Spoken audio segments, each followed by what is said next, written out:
आ जाओ भाई, MKD math class में स्वागत है। नमस्कार बच्चों, तो एक और वीडियो के साथ में आपके सामने सॉरी, आज हम ट्रिग्नोमेट्रिकल फंक्शंस को ही कुछ सवाल करने वाले हैं, ट्रिग्नोमेट्रिकल फंक्शंस के। तो थोड़ा ध्यान से आप लोग समझेंगे, ठीक है। तो एक सवाल आपके सामने लिखा हुआ है, देखिए जरा। Find interval in which the function given by f x is equal to sine 3x x belongs to 0 to π/2 increasing and decreasing के हमको इंटरवल्स बताने हैं बच्चों इसको, ठीक है। इससे पहले जो हमने सवाल किया था बच्चों, उसमें इंटरवल्स दिए हुए थे, उनमें हमको चेक करके दिखाना था। लेकिन इसमें क्या दे रखा है, इसमें अगर आपका x 0 to π/2 के बीच में लाइज, मतलब 0 to π/2 इंटरवल को लाइज कर रहा है, तो बताइए आप कौन कौन से इंटरवल में वो डिक्रीज करेगा और कौन से इंटरवल में वो इंक्रीज करेगा। तो फंडा वही है, देखो जो पहले ही फंडा था आपका, वही फंडा ये भी है। तो क्या फंडा है देखिए जरा, सॉल्यूशन गिवन में क्या है, एफ एक्स आपको क्या दिया हुआ है बच्चों, F x is equal to दिया हुआ है sign 3x, F dash x निकालिए जरा इसका, ये निकला आपका प्लस का 3 cos 3x, ठीक है। F dash x is equal two plus का 3 cos 3x, ये आ गया आपका 0। अब for increasing and decreasing, increase decreasing में क्या होता है, एफ डैश एक्स बराबर होता है आपका 0 के, मतलब कि यहाँ से आपका 3 cos 3x बराबर 0 के आएगा, या फिर cos 3x बराबर 0 के आएगा, या फिर cos 3x is equal to this is cos π/2। बात तो समझ में आ रही है ना बात। ट्रिग्नोमेट्रिकल इक्वेशन अब यहाँ पे आपका यूज होगा, है ना, जो इससे पहले वाले लेक्चर में मैंने आप लोगों को बताया था, 11th बेस पे पढ़ते हो आप लोग इनको। अब फॉर्मूला क्या होता है देखिए जरा, देख लेते हैं फॉर्मूला भी। अगर cos theta is equal to आपके पास में cos अल्फा है, तो थीटा इज इक्वल टू होता है आपके पास में 2n pi plus minus alpha, ठीक है। तो बिल्कुल इसी प्रोसीजर से आप इसको बना दीजिए। तो यहाँ से जब आपका निकल करके आएगा, this is 3x is equal to 2n pi plus minus π/2, ठीक है। मतलब कि x 3x बराबर आपका है 2n पाई प्लस माइनस π/2 के बराबर। अब यहाँ से हमको वैल्यूज को पता करना है, 3x लाइज कर रहा है यहाँ से, लेकिन x कहाँ से कहाँ तक लाइज करेगा वो चीज़ आपको देखनी है इसमें। तो बच्चों देखो 3x आपका 2n पाई प्लस π/2 लाइज कर रहा है, तो देखें ना, अगर n is equal to 0 use करते हैं आप यहाँ पे, है ना, n इज इक्वल टू 0 लेते हैं पहले, क्योंकि n क्या होता है आपका, इंटीजर होता है, कुछ भी आप रख सकते हैं यहाँ पे। लेकिन बच्चों ध्यान इतना रखना है, देखो x की जो वैल्यूज आएंगी ना आपकी, वो 0 to π/2, 0 भी हो सकती है, π/2 भी हो सकती है, या इसके बीच का कोई भी नंबर, कोई भी π/2 हो सकता, मतलब कोई भी नंबर हो सकता है। पाई भी क्या होता है, एक नंबर ही होता है, पाई भी आपका इरेशनल नंबर होता है। तो n बराबर 0 रखा बच्चों, तो कितना आया 3x इज इक्वल टू, ये तो पूरा 0 के बराबर हो गया, यहाँ से आया आपका प्लस माइनस π/2, लेकिन लेने योग्य कौन सा है आपका, केवल π/2 है आपका, ठीक है, केवल प्लस π/2, सॉरी, है ना, माइनस तो लेंगे नहीं, क्योंकि माइनस तो इस वाले टर्म में आ ही नहीं रहा है आपका। तो यहाँ से बच्चों x बराबर जो आएगा ना, x बराबर आएगा दिस इज π/6, क्लियर होगी इतनी बार। x इज इक्वल टू कितना आया π/6, जब n बराबर आपने 0 रखा तो। अब इसको देखिए जरा, अब यहाँ से थोड़ा सा और आगे चलते हैं। n बराबर 0 रखा, तो n बराबर 1 रख करके देखता हूँ। n इज इक्वल टू, यदि मैंने इसमें 1 रखा तो 1 पे कितना आया बच्चों, देखो 3x is equal to 2 pi plus minus π/2, ठीक है। तो अगर प्लस वाला लेते हैं आप यहाँ से, देखो 2n पाई मतलब 2 पाई प्लस π/2 आप यूज करते हैं, तो ये 5 π/2 बन गया। यहाँ से क्या बना आपका 5 π/2। अगर आप माइनस यूज करते हैं यहाँ पे, मतलब कि 2 पाई माइनस π/2 यूज करते हैं, 2 दूनी 4, 4 में से 1 गया तो ये आया आपका, 2 दूनी 4 पाई में से 1 पाई गया तो 3 π/2, ठीक है। तो ये बच्चों आपके बनने वाले हैं, ठीक है। देखते हैं किस किस तरह से आपके वर्क करते हैं। तो जब आपने 3x को सॉल्व किया, 3x को सॉल्व किया, जब पॉजिटिव आपने लिया यहाँ से, तो 2 दूनी 4 और 5 π/2 निकल करके आया। तो यहाँ से x बराबर कितना आया आपका 5 π/6 के बराबर आया, ठीक है। और जब आपने माइनस यहाँ पे लिया, माइनस जब आप यहाँ पे लेंगे तो 3x बराबर आएगा आपका बच्चों, माइनस जब गेन करोगे 2 2 4, 4 pi minus 8 pi, this is 3 π/2, या x बराबर कितना हो गया आपका, काट दीजिए इसको, तो 5/2 बचेगा यार, ठीक है। चलो n बराबर 2 यदि लोगे बच्चों, यहाँ पे देखना ध्यान से देखना, n बराबर 2 यदि यहाँ पे लोगे तो कितना हो जाएगा, देखो 2n पाई है आपके पास में, n बराबर 2 लिया, देखो इसमें n बराबर 2 लिया तो यहाँ से बच्चों बन गया आपका 4 पाई प्लस माइनस पाई बाई 2। अब जब प्लस लेंगे आप यहाँ से तो 4 दूनी 8 और 1 9 पाई बाई 2 हो गया। दिस इज नॉट वैलिड भाई। 9 पाई बाई 2 यहाँ से देख लीजिए 9 पाई बाई 2 ये किसके बराबर आएगा आपका 3x के बराबर आएगा। तो 3 3 जा 9 3 पाई बाई 2 1.5 पाई हो गया। पाई बाई 2 से ऊपर निकल गया यार इससे, है ना। तो ये वैल्यूज अब हमको नहीं लेनी है मतलब कि हमारे यही 2 पॉइंट वैलिड होंगे बस। कौन कौन से वैलिड हुए बच्चों? एक तो आपका ये और एक आपका ये, 2 पॉइंट्स आपने निकाल लिए। इंक्रीजिंग डिक्रीजिंग फंक्शन का जो मेथड कहता है वो यही है आपका बच्चों। अब ठीक है 2 पॉइंट्स आपने निकल गए, दोनों पॉइंट्सों को आपने नंबर लाइन पे ड्रॉ कर लिया। नंबर लाइन पर कहाँ से कहाँ तक जा सकते हैं पहले ये देखिए। नंबर लाइन पर आप जा सकते हैं 0 से लेकर के और पाई बाई 2 तक। इनके बीच में कहीं आपके 2 पॉइंट्स आ रहे हैं। एक तो आ रहा है आपका पाई बाई 6, मान लो यहाँ पे आपका पाई बाई 6 आ रहा है और यहाँ पे आपका 5 पाई बाई 6 आ रहा है, ठीक है। तो ये 2 पॉइंट्स आपके ये बन रहे हैं आपके यहाँ पे। लेकिन बच्चों थोड़ा सा ये ध्यान रखना पड़ेगा आपको कि अब यहाँ से आपने x की वैल्यूज को निकाल ली है, x की वैल्यूज आपकी इतनी आ गई। लेकिन मुझे चेक क्या करना है? मुझे चेक ये करना है बच्चों, ठीक है। अगर x मेरा 0 to पाई बाई 6 लाइज कर रहा है, ध्यान से देखना बच्चों इसको। इस वाले इंटरवल में देखते हैं 0 to पाई बाई 6 वाले इंटरवल में क्या निकल करके आता है हमारा। तो 0 to पाई बाई 6 में यदि आप देखोगे, अच्छा इस वैल्यूज को और देख लीजिए। ये वैल्यू आपकी कहाँ से कहाँ तक लाइज कर रही है? 5 पाई बाई 6, 5 पाई बाई 6। तो 5 पाई बाई 6 5, तो ये हो गया आपका लगभग ये 0.5 आएगा और 6 सत्ते 42 4 48 5 में यदि 6 से डिवाइड दूंगा तो 0.0 6 सत्ते 42। ये ज़्यादा हो रहा है बच्चों, ये वाला पॉइंट आपका इंक्लूड नहीं होगा इसमें, ठीक है। तो केवल एक ही पॉइंट इंक्लूड हुआ है इसमें और वो आपका पाई बाई 6। इतना समझ में आ गया ना। ये कैसे चेक कर रहा हूँ मैं भाई? पाई बाई 2 से ज़्यादा नहीं। पाई बाई 2 क्या है आपका 0.5 पाई, 0.5 पाई है ना। पाई बाई 2 क्या है आपका 0.5 पाई, तो ये 0.5 पाई है आपका। पाई बाई 6 कितना हुआ? पाई बाई 6 लगभग आपका 0.2 से तो छोटा ही हुआ, 0.2 पाई से तो छोटा ही है, थोड़ा सा छोटा है। क्योंकि अगर यहाँ पे आप 1 में डिवाइड करेंगे तो 6 कम 6, तो 1 पॉइंट समथिंग कुछ आपका इस तरह से बन जाएगा। तो पाई बाई 6 आपका इंक्लूड हो जाएगा इसमें, मतलब इससे तो छोटा ही है ये वाला, लेकिन ये इंक्लूड नहीं हो रहा था बच्चों इसमें, ठीक है। तो केवल एक ही इंटरवल आपका बना है यहाँ पे 0 to पाई बाई 6 और पाई बाई 6 से पाई बाई 2। अब इस वाले इंटरवल में चेक करेंगे। देखो आपने वैल्यू किसकी निकाली है? x की निकाली है ना सारी वैल्यूज। तो ये x लाइज कर रहा है अभी आपका, है ना। बिकॉज x जो है आपका अगर लाइज कर रहा है वो 0 to पाई बाई 6, ठीक है। पाई बाई 6 को इंक्लूड नहीं कर रहा हूँ मैं इसमें। तो अगर 0 to पाई बाई 6 लाइज कर रहा है तो 3x कहाँ से कहाँ तक लाइज करेगा? 3x आपका लाइज करेगा 0 to पाई बाई 2 तक। अब 0 to पाई बाई 2 में क्या होता है भाई? 0 to पाई बाई 2 में आपका cos पॉजिटिव होता है भाई। 3x के लिए चेक कर रहे हो यार, 3x के लिए चेक कर रहे हो आप, देखो ये पॉजिटिव होगा, है ना। अब पॉजिटिव होने का मतलब क्या हुआ? इन दिस इंटरवल, है ना।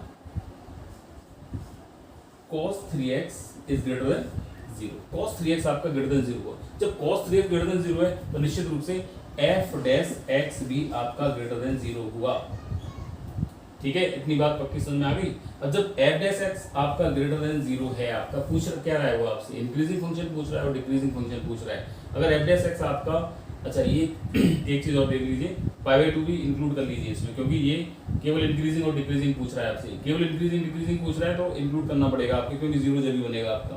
तो cos 3x is greater than equal to 0, f dash x is greater than equal to 0, so fx is increasing function. इसमें क्या हो गया आपका? fx इंक्रीज करेगा बच्चों, ठीक है। एक तो पोजीशन आपकी ये हो गई।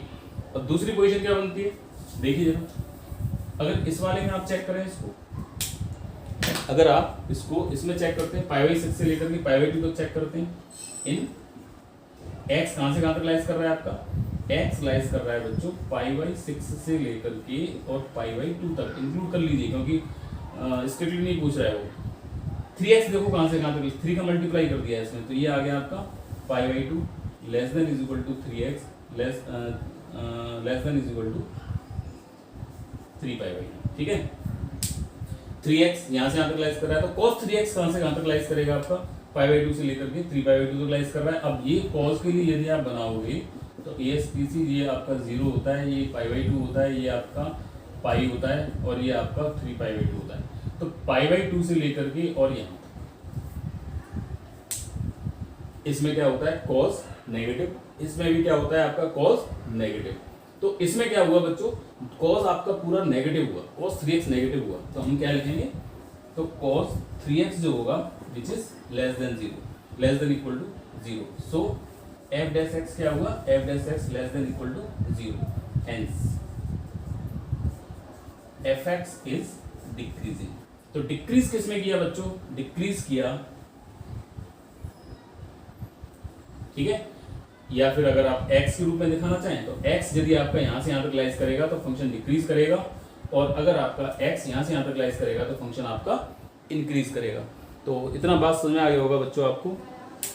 जो इंटरवल आपने निकाल करके दिए वो इंटरवल सारे आपके सामने हैं, ठीक है।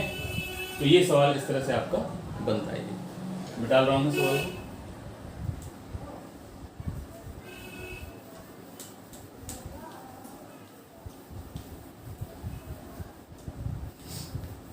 अब देखिए एक क्वेश्चन और देखते हैं बच्चों, क्या कह रहा है क्वेश्चन में वो देख लेते हैं।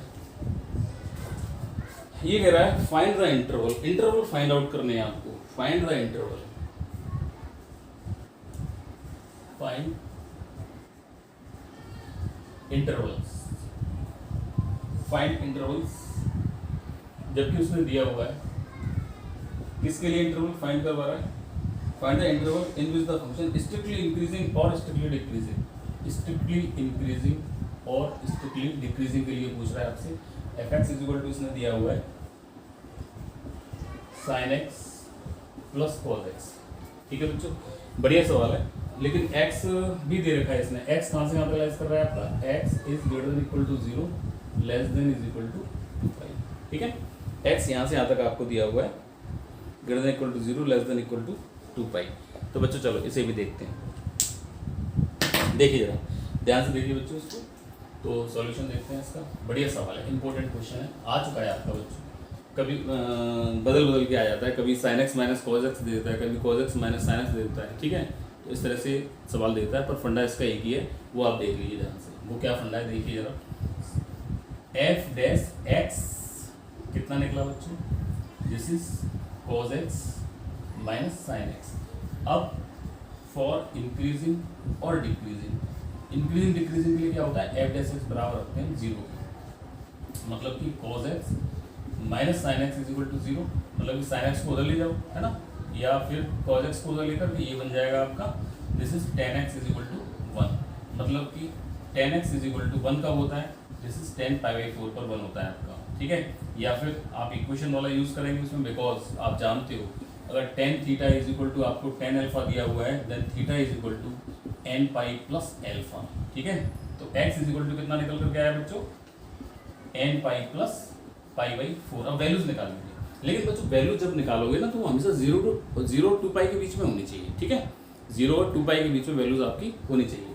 तो 0 क्योंकि ये दिया हुआ है ना इसमें, x आपका हमेशा इसके बीच में, केवल यही कंडीशन दे रहा है, ये इस कंडीशन से 2π से बाहर नहीं जाना, 0 से अंदर नहीं जाना, ठीक है। तो यहाँ से जब आपने n इज इक्वल टू बच्चों 1 रखा तो देखो x इक्वल टू कितना मिला, जब 1 रखोगे यहाँ पे पहले 0 रख लीजिए, पहले 0 रखा तो x बराबर कितना मिला, π/4 मिला। मान लो n इज इक्वल टू 1 रख दिया आपने, 1 रखा तो कितना मिला, तो यहाँ पे 1π हो गया, 4π 1π 5π/4 हो गया ये वाला, ठीक है। मान लो n इज इक्वल टू आपने 2 रखा, यहाँ पे 2 रखा बच्चों तो कितना आएगा, 4 2 या 8 9π, x is equal to 9π/4। But बच्चों ये वैलिड नहीं होगा क्योंकि ये 2π से ऊपर निकल गया, देखो 4 दूनी 8, 2π से ऊपर जा रहा नहीं आ रहा। चेक करने का तरीका बहुत ही सिंपल सा है, 4 का डिवाइड दे दो यार 9 में, तो 4 4 2 जा 8, अब 9 में 4 से आपने डिवाइड दिया तो 4 2 जा 8, 4 2 जा 8, लगभग 2.25 पाई आएगा, तो ऊपर निकल गया, इसको छोड़ो, ठीक है। तो हमारे पास जो वैलिड पॉइंट आए बच्चों, वैलिड पॉइंट देखो केवल यही निकल रहे हैं बस आपके, एक तो ये निकल रहा है π/4 और एक आपका ये कब आया था, ये आया था n बराबर 0 पर, ये आया था n बराबर 1 पर। तो 2 वैलिड पॉइंट आ रहे हैं आपके पास में, एक तो π/4 और एक 5π/4, बना लीजिए इनको। काम कहाँ से कहाँ तक करना है मुझे, काम करना है बच्चों आपको 0 इंक्लूडेड, और 2 पाई इंक्लूडेड। ठीक है, इसके बीच में एक तो आया आपका 5/4, एक तो आया मेरे पास 5/4 और एक आया मेरे पास में 5/4। ये दो वैल्यूज मेरे पास में आती हैं। ठीक है, अब इनके बेस पर चेक कर लीजिए इसको, क्या प्रॉब्लम। 0 to 5/4 चेक करो यार पहले। चलो किसको करना है चेक, f डैश x को चेक करना है। f डैश x बराबर 0 मतलब कि cos x minus sin x बराबर 0। f डैश x आपका ये रहा। ठीक है, इसको चेक करना है 0 to 5/4 में, इसको चेक कीजिए बच्चों। ठीक है, फर्स्ट क्वाड्रेंट में आ रहा है भाई, फर्स्ट क्वाड्रेंट में आ रहा है, नहीं आ रहा। अब जब ये फर्स्ट क्वाड्रेंट में आपका आ रहा है तो फर्स्ट क्वाड्रेंट में देखो साइन भी पॉजिटिव होता है और कॉस भी आपका पॉजिटिव होता है। ठीक है, तो इस क्वाड्रेंट में यहाँ से कितना आया था आपके पास में, cos x minus sin x। तो ये बना लिया आपने 10x बराबर n पाई प्लस 5/4 प्लस 5/4। तो बस अब आपको चेक करके दिखाना है इसको। तो देखो इन 0 to 5/4 यदि आप चेक करेंगे तो f डैश x कैसा आएगा बच्चों, पॉजिटिव आएगा ऑलवेज। देखो चेक करके देखो f डैश x को, कोई भी पॉइंट लीजिए इसका कोई भी पॉइंट यहाँ पे 0 to 5/4 का कोई भी बीच का पॉइंट आप यूज, 5/4 का मतलब क्या हुआ 45, 30 पे चेक कर लो यार इसको। यहाँ पे 30 का एंगल तो वही होगा आपका। 30 पे जब आप चेक करेंगे तो cos 30 की वैल्यू कितनी होती है, cos 30 की वैल्यू कितनी होती है, √3/2 है ना। cos 30 कितना हो गया आपका, √3/2 माइनस sin 30 की वैल्यू 1/2। ये बढ़िया पॉजिटिव आया यार आपका, इसमें पॉजिटिव आ रहा है। ठीक है, अब इसमें पॉजिटिव आ रहा है तो निश्चित रूप से इसमें नेगेटिव आएगा, इसमें फिर पॉजिटिव आएगा। चाहो तो पॉइंट्स को चेक करके आप बना सकते हैं, कोई प्रॉब्लम इसमें नहीं है। ठीक है, तो अब जब आंसर फाइनल आंसर जब आपको देना होगा, ये चेक तो कर लोगे ना इसको, इसके बीच का कोई बॉन्ड लेकर के चेक कर लीजिए, इसके बीच का कोई बॉन्ड लेकर के चेक कर लीजिए। ठीक है, तो ये इस तरह से आपका बना। अब फाइनल आंसर जब देने वाले हो उसको तो कैसे दोगे, तो f(x) is strictly increasing. Strictly increase बच्चों कहाँ कर रहा है, एक तो यहाँ कर रहा है और एक आपका यहाँ कर रहा है। मतलब कि एक तो कर रहा है 0 to 5/4 में, अब स्ट्रिक्टली कह दिया है तो बच्चों ओपन लगाएंगे, और एक करेगा आपका 5/4 to 2 पाई। ठीक है, अब f(x) is strictly decreasing. Decreasing कहाँ पे होगा, डिक्रीजिंग होगा आपका 5/4 to 5/4। बिकॉज में आप देख सकते हैं इस वाले रीजन में पॉजिटिव आया, इस वाले रीजन में नेगेटिव आया, इस वाले रीजन में क्या आया, नेगेटिव, f डैश x। ठीक है, तो बच्चों यहाँ पे ये सवाल आपका कई बार पूछा गया है, तो इस सवाल को इस तरह से आप लोग कर सकते हैं। अपनी लैंग्वेज में आप बना दीजिए, बस यहाँ तो समझना जरूरी है कि हाँ क्या क्या मेन चीज़ है। इस तरह का सवाल कोई भी आए तो पहले पॉइंट्स को निकालिए, पॉइंट्स आपके क्लियर हो जाएं, सॉरी इंटरवल बनाइए, और जब इंटरवल क्लियर हो जाए तो हर एक इंटरवल में आप चेक कर लीजिए उसको। चेक करने का तरीका आप पिछले वीडियोस में भी देख चुके हो कैसे करते हैं उसको। ठीक है, कोई भी इंटरवल का पॉइंट लेकर के उसमें रख दीजिए आप बस। अब उस इंटरवल में वो हमेशा अगर नेगेटिव आएगा तो पूरे इंटरवल में नेगेटिव होगा, अगर पॉजिटिव आएगा तो पूरे इंटरवल में पॉजिटिव होगा वो आपका। ठीक है, ये बस फंडा आपको याद रखना है। तो ये बच्चों इंक्रीजिंग डिक्रीजिंग मैंने यहाँ का लगभग सभी तरह के सवाल मैंने आपको करवा दिए हैं, और सवालों को आप बनाइए, बुक्स लीजिए, कोई भी बुक्स लीजिए और उसके सवालों को बनाना शुरू कीजिए। फंडा भैया अपना तैयार रखिए अपना। ठीक है, इंटरवल चेकिंग कैसे करते हैं, ठीक है, और f डैश x क्यों निकालते हैं, ये सब कुछ हमको पता होना चाहिए। तो यहाँ इंक्रीजिंग डिक्रीजिंग का यहाँ पे आपका ये फंडा क्लियर हुआ। अब हम नेक्स्ट जो वीडियो बनाएंगे वो बनाएंगे टेंजेंट एंड नॉर्मल के ऊपर। ये भी काफ़ी इंपॉर्टेंट है बच्चों, सवाल आता है इसका, 4 मार्क्स में सवाल जरूर पूछा जाता है। ठीक है, तो नेक्स्ट वीडियो तक इंतजार कीजिए। नमस्कार बच्चों।